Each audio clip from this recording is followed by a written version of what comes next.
పునఃప్రారంభం సందర్భంగా 34,000 ఎకరాలు ఇచ్చి 29,000 పైచిలకు రైతులు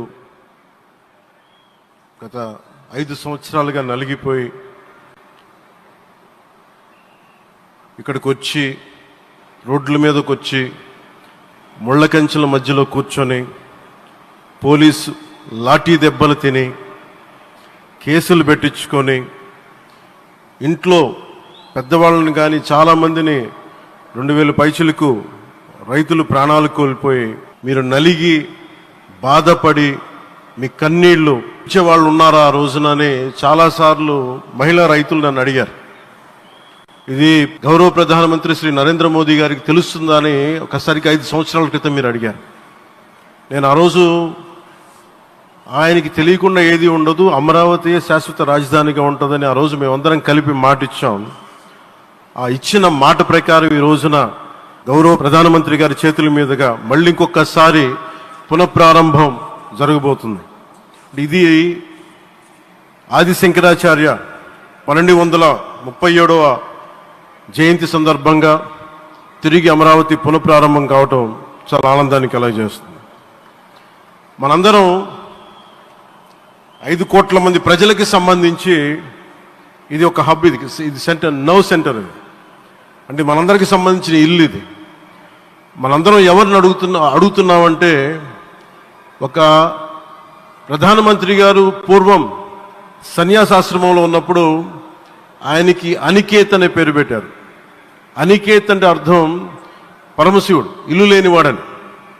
అలాంటి ఇల్లు లేనివాడు, కుటుంబం లేనివాడు 5 కోట్ల మంది కుటుంబాలకు, 5 కోట్ల మంది ప్రజల కోసం, ఎన్ని కోట్ల కుటుంబాల కోసం మనందరికీ రాజధానిలో ఒక నగరం నిర్మించడానికి, ఇల్లు నిర్మించుకోవడానికి ఇల్లు లేకుండా 140 కోట్ల మంది ప్రజల బాధ్యత తీసుకొని కశ్మీర్ నుంచి కన్యాకుమారి వరకు, అక్కడ కామాఖ్య నుంచి ద్వారకా వరకు ప్రపంచమే, మన దేశమే తన కుటుంబంగా చేసుకుంటూ ఈ భారతదేశమే తన ఇల్లుగా చేసుకొని తిరిగి పునఃప్రారంభానికి విచ్చేసిన గౌరవ ప్రధానమంత్రి శ్రీ నరేంద్ర మోదీ గారికి మనస్ఫూర్తిగా మన అందరి తరపున, ఆంధ్రప్రదేశ్ ప్రజలందరి తరపున, అమరావతి రైతాంగం తరపున, ఆడపడుచుల తరపున వారికి చేతులెత్తి హృదయపూర్వక నమస్కారాలు తెలియజేస్తున్నాను. దివిసీమ తుఫాన్ వచ్చి అందరి ఆశల్ని తుడిచిపెట్టేసినట్టు గత ప్రభుత్వం రాష్ట్రం మరియు అమరావతి భవిష్యత్తుని తుడిచిపెట్టేసింది. అమరావతి అంటే పరదాలు, సెక్షన్ 30, సెక్షన్ 144 మాత్రమే గుర్తుకొచ్చేలా పనిచేశారు. నువ్వు ధర్మం కోసం నిలబడితే ధర్మం నువ్వు నిలబడేలా చేస్తుంది అనే విధంగా ఆ రోజున అమరావతి రైతులు, రాష్ట్ర ప్రజలు ఈ ధర్మ యుద్ధంలో విజయం సాధించారు. రైతులు ఇచ్చిన 11,000 ఎకరాల భూమిని త్యాగం చేసి వారి సంకల్పం, 33,000 ఎకరాల భూమిని త్యాగం చేసి వారి సంకల్పం ఫలితంగా ఈ రోజున ఆంధ్రప్రదేశ్ రాజధాని ఆవిర్భవించింది.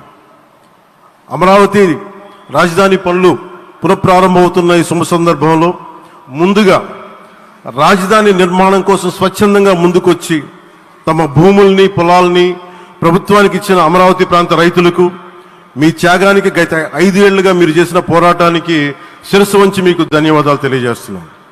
గత 5 ఏళ్లుగా రాజధాని నిర్మాణం నిలిచిపోయి రాజధాని తరలిపోతుందనే సమయంలో రోడ్ల మీదకు వచ్చి 5 కోట్ల ప్రజల తరపున రైతులు, మహిళలు, విద్యార్థులు చేసిన పోరాటం, మీరు పడిన అవమానాలు, మీపై పడిన గాయాలు ప్రతి ఒక్కటి మా మనసులో ఉంది.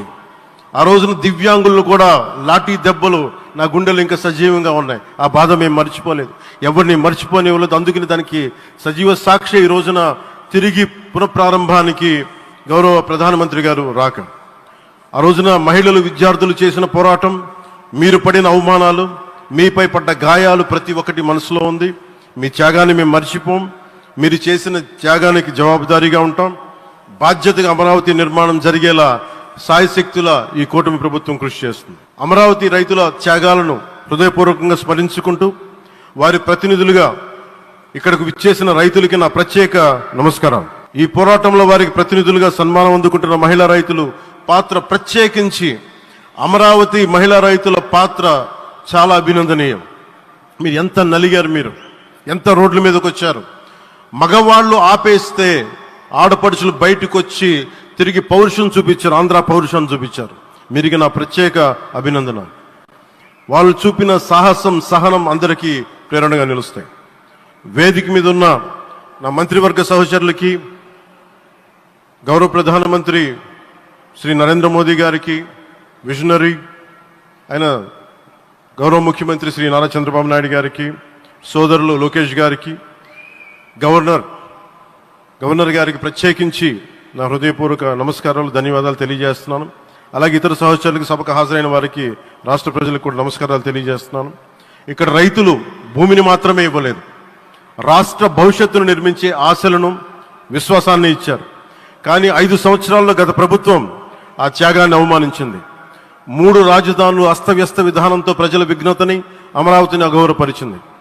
ఈరోజు ఈ వేదిక నుండి మేమందరం మీకు హామీ ఇస్తున్నాం, అమరావతి మళ్ళీ ఒక ప్రపంచ స్థాయి సర్వశ్రేష్ఠ రాజధానిగా ఆవిర్భవిస్తుంది. అమరావతి ఒక ఆర్కిటెక్చరల్ జోన్, ఒక కాంక్రీట్ జంగిల్గా మిగిలిపోకుండా జవాబుదారీతనం, న్యాయం, ప్రజాస్వామ్యానికి ప్రతీకగా నిలవాలని ఆకాంక్షిస్తున్నాం. కేంద్రంలో రాష్ట్రంలో స్థిరమైన ఎన్డీఏ ప్రభుత్వం ఏర్పడిన కారణంగా అభివృద్ధి కార్యక్రమాలు వేగంగా సాగుతున్నాయి. మేనిఫెస్టోలో ఇచ్చిన హామీలన్నీ దశల వారీగా బాధ్యతాయుతంగా అమలు చేస్తున్నాం. కేవలం మ్యాచింగ్ గ్రాంట్స్ ఇవ్వని కారణంగా గత ప్రభుత్వం రాష్ట్రం కేంద్రం నుంచి పొందాల్సిన 1000 కోట్లు నష్టపోయింది. కానీ ఈ ప్రభుత్వం కోఆపరేటివ్ ఫెడరలిజం స్ఫూర్తితోటి పరస్పర సహకారంతో పనిచేస్తున్నాం. రాష్ట్రంలో రహదారులు, రైల్వే, పారిశ్రామిక రక్షణకు సంబంధించి ఈ రోజున మన అమరావతి కాకుండా రాష్ట్రంలో రహదారులు, రైల్వే, పారిశ్రామిక రక్షణకు సంబంధించి ఈ రోజున 1,07,00,000 కోట్ల విలువైన అభివృద్ధి పనులకి ప్రధాని గారు శంకుస్థాపనలు, ప్రారంభోత్సవాలు చేస్తున్నారు.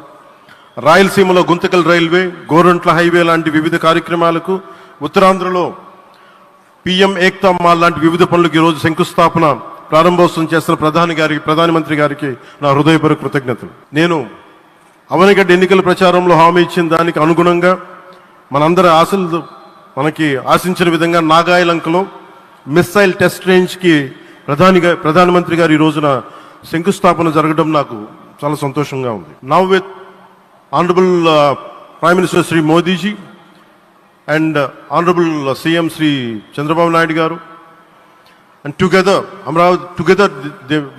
again Amravati will surely become a world class capital, a 360-degree growth engine for all of Andhra Pradesh. Our youth will no longer have to leave for Bangalore, Chennai or Hyderabad. Soon Andhra Pradesh will create jobs for our people and attract